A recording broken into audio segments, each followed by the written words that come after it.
Excuse me. Can I quit this podcast?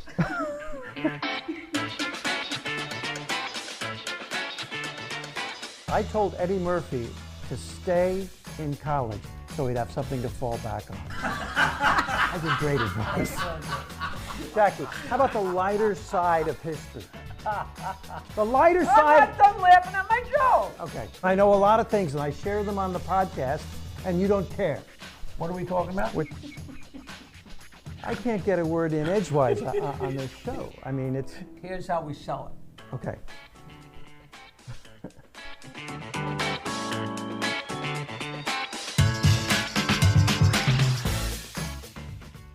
In entertainment and in life, I guess for everybody, there are what I call light bulb moments. And we've discussed different stuff like this.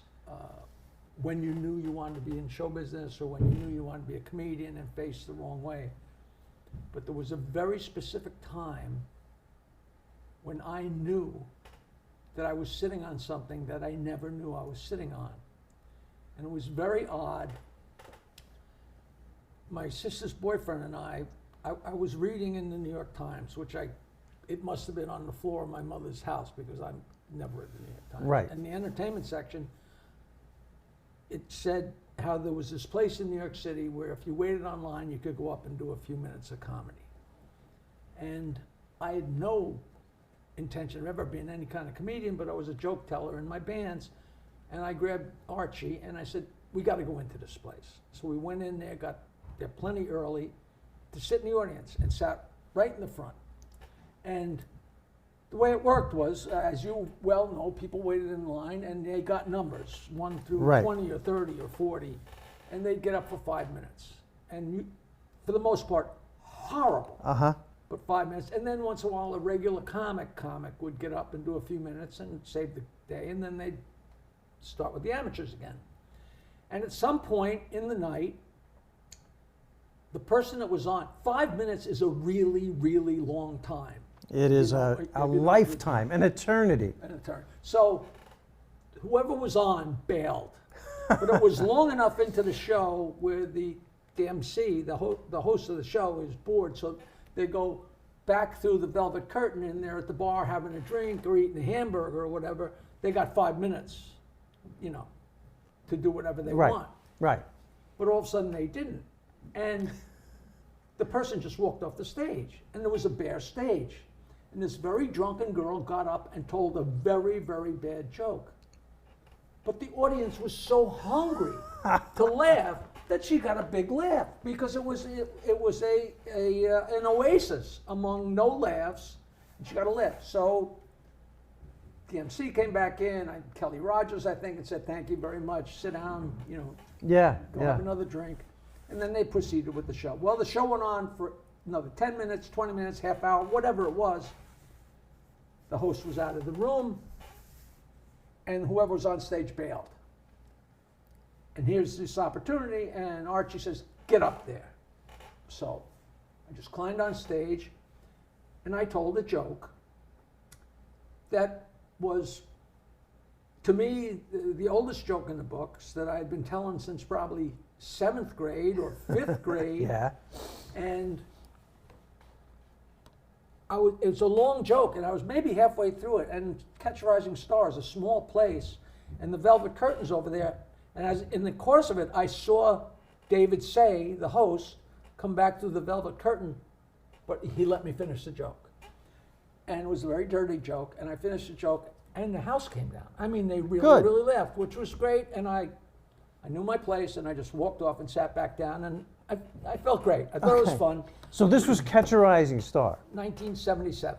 Okay, all right. Long before I ever got near the whole Rodney. I started at the comic strip audition night. Same situation. The host was Jerry Seinfeld.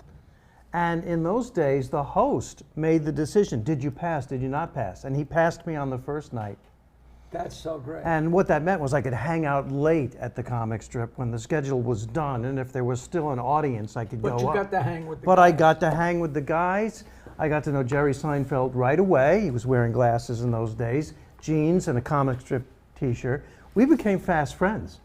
actually. And I have a true story about Jerry Seinfeld and starting out in comedy and how rough it can be. I would go on stage at 2 in the morning. I went on at 2:45 in the morning once at the comic strip because they were 3 people here, 4 people here. Not even, just 3 people. 3 people. If there was anybody there, the comic strip knew what they had and they were developing comedians. So I go up and there's 3 people there. And I am up on stage and I'm new and I'm doing my quote unquote material, if you can call it that. And the lights were in my eyes and I couldn't see, but those 3 people got up quietly and left. There was no waitress in the room. There was nobody in the room. But I didn't know that the audience left. I wasn't getting laughs, but I didn't get laughs anyway. I just kept going. Jackie, nothing had changed. Nothing had changed. I kept going. I kept going. And at the comic strip, there was a little window you could look into the room, and Seinfeld was hanging out of the bar, looked through the window, sees that I'm performing to nobody, and I will never, ever forget this as long as I live. He walked down the aisle to the side of the stage where I noticed him, and he looked at me and he said, "Hey, man, there's nobody here." And I just went, oh, okay. So when comics complain I performed to 2 people or 3 people, I performed to nobody. You got the trump card. I beat that. That's good. All right, now listen, I did not get to the punchline of my story. Oh. It's not really a punchline. But what happened was that's a trump card when anybody talks about playing to nobody. You know, my first time on stage to Catch a Rising Star, I literally was playing to 6 people before they ran for the door. But I got on stage and I told that joke and I got done and we sat down and you stayed till the bitter end. You know, we were old drunks with nothing to do, so we're staying till the very end. And on the way out, David Say was standing there at the velvet curtain. And he goes, "Hey, that was a great joke." I said, "Thanks, man." He says, "You ever think about doing this?" And I said, "No," which I really never had. He said, "It's a great joke." And I said, "Yeah, but you knew that joke." And he said, "Yeah, I never heard that joke." And I am telling you, a bomb went off, you know, the proverbial light bulb, because in my mind, not that I ever thought about it or said it out loud, but in my mind, I grew up in the United States and I was a young boy and kids played in the dirt and played with trucks and exchanged dirty jokes as they got older. And I figured, everybody, every kid in the United States knew all the jokes that I knew. Yeah. And all of a sudden I realized, wait a minute, if the host at Catch a Rising Star in Manhattan hasn't heard that joke, maybe there's other people that haven't heard that joke. And it turns out nobody's heard the joke. The people who have forgotten it. And then you find out that if you tell it well enough, they're going to laugh again. And all of a sudden I realized that's your moment. I was sitting on a treasure trove. Now, never knowing that I was going to milk that, but all of a sudden I realized, wow, you know, there was.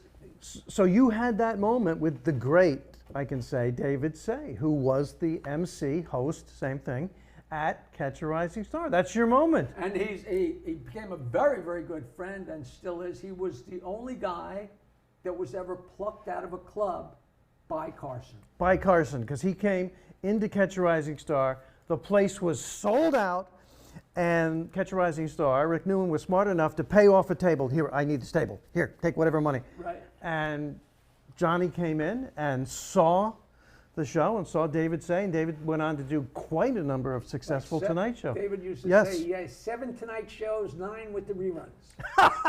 And he had such a great story that he said, you know, it was so great. He said, I finally got to work in the Catskills when I was just starting. And I went up on stage and had a really good set. And this old lady came up to me after the show and said, "You were so good, but I didn't recognize any of your jokes." Because they're so used to seeing the same people over and over and over, you know, which is the difference between comedy then and comedy now, you know, which is so David great. Say was so funny and such a terrific comedian. He also became a private pilot. And we had a gig together, and he offered to fly me to some place like Martha's Vineyard, and just something inside me said, "No, I'll drive." Right. Thanks for the offer. I don't know. It just a comedian and pilot didn't go I think his together. license plate is literally funny pilot.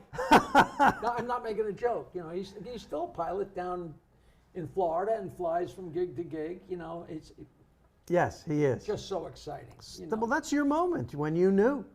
I don't know what I knew, but I knew something that I didn't know before that happened. You know, it was. You know who else was discovered by Carson at a club? Freddie Prinze. Absolutely true. Where, like at yes. a comedy store or something? No, I think I'd Catch a Rising Star. Freddie Prinze. You remember his? I'm a Hungarican, and right. Freddie Prinze Jr. of course became a superstar, but his dad was pretty amazing as well. He tragic suicide, of course. Right. This is so long ago. You have to Google him, Freddie Prinze, but it was Freddie Prinze Prinze and Jack Albertson. Yes, and they were on the top of the world. And he just couldn't handle that much success that fast. Right. You know. Right. And I work with Jimmy Walker, who told me that he used to hang out with Freddie Prinze, and Freddie Prinze was in television comedy at the same time. That John Travolta was a sweat hog. And apparently Freddie Prinze had a passionate hatred for John Travolta. And together with Jimmy Walker, they went to John Travolta's house in Hollywood, and somehow Freddie Prinze had a bow and arrow. And they knocked on the door, and the maid came to the door, and the bow and arrow went off and hit the door and missed the maid, and they ran off. And to this day, Travolta was trying to come across I think they were competitive. They were competitive. Just, you know, young comics competitive in television at the time. I don't. The way Jimmy Walker tells us it, John Travolta to this day doesn't know who shot that arrow. That's so wacky. It is. It's really, really wacky. You know, I was on the road so long ago that Rich Jenny was the middle act, and I was the headliner. Rich Jenny, another tragic suicide, and the word brilliant go together. Right. You can't talk for 5 minutes about the old days without stumbling over a suicide, which is so I know. sad. That's it is sad. But Jenny and me were on the road, and the way it worked at some of these clubs, if all of a sudden they got a major headliner to do a night, everybody else got shuffled back. So I was headlining, Jenny was middle, and I guess there was a local MC, but Jimmy Walker, they got him at last minute booking for like a Friday and Saturday, so I became the middle act, and Jenny became the opening act. And it was when Jimmy Walker was on his way, he had been such a major star, but now was back to work in clubs. I don't know how many, 2 years later, 10 years later, I don't know. And all I can remember is all the crowd wanted him to do was say dynamite. He would not do it. I think to this day, he will not do it. And it's like, do yourself a favor that they get so angry, you know. I know. Jimmy Walker's still out there doing comedy.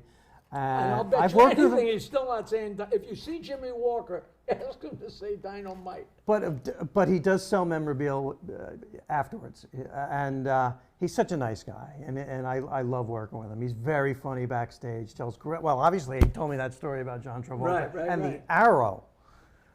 He was there in the way beginning. Yeah, you know. He was there at the absolute beginning. And he told me he came within an inch. He's still mad he didn't get cast in Hee Haw. I thought I had it. Oh, I can see him being so great on Hee Haw. But you mentioned, you know, Rich Jenny. Joe Rogan, okay, who's got a very, very successful career and podcast now, mentioned this on his podcast not too long ago. Me, Joe Rogan, Rich Jenny on the show at the East Side Comedy Club. All right? Rogan remembers this. He mentioned it on his podcast. I remember it. I'm mentioning it now. Rich Jenny did 4 shows, 4 separate hours, not repeating material. And if you're a comedian, that is amazing. That is incredible. It's amazing enough to have an hour and then discard that and do a second hour. But 4. He did 4. And Rogan and I couldn't believe it. I still can't believe it. That's how amazing Rich Jenny was. And God rest his soul. Terrific. I hope I didn't tell this story yet, and I don't think I did. Did I talk about Savannah? I don't think so.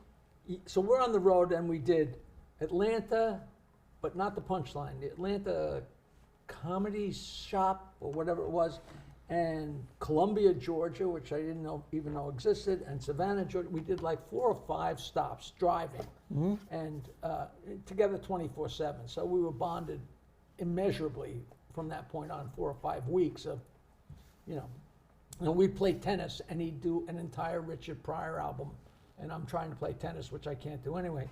And we just get to Savannah, and in Savannah, there's a woman, I think it's called the Lady of the Harbor or something. There's a statue of a woman kind of like this or holding her hat. And the story being that her husband left to go fight in the Civil War, and that she went down to the dock every day and stood there looking for him.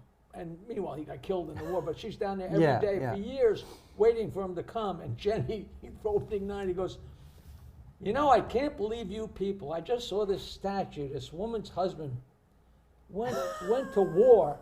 And there's a statue of this woman standing there waiting for him every day. He said, we left New York. A half hour later, I called my apartment, and the paperboy answered.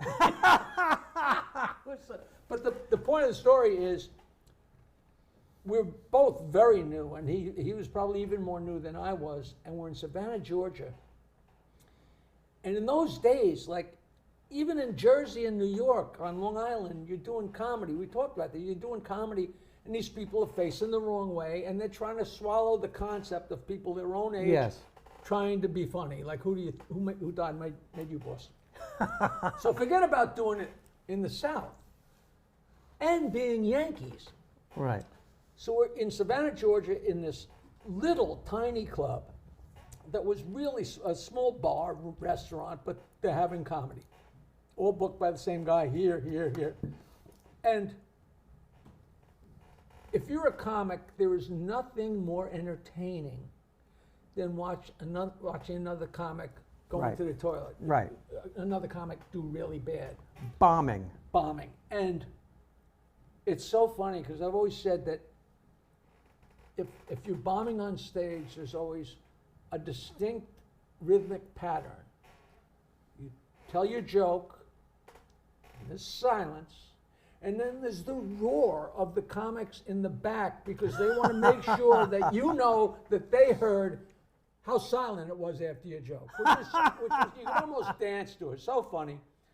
So Jenny is on stage, and I'm sure the guy who said this was not trying to be funny.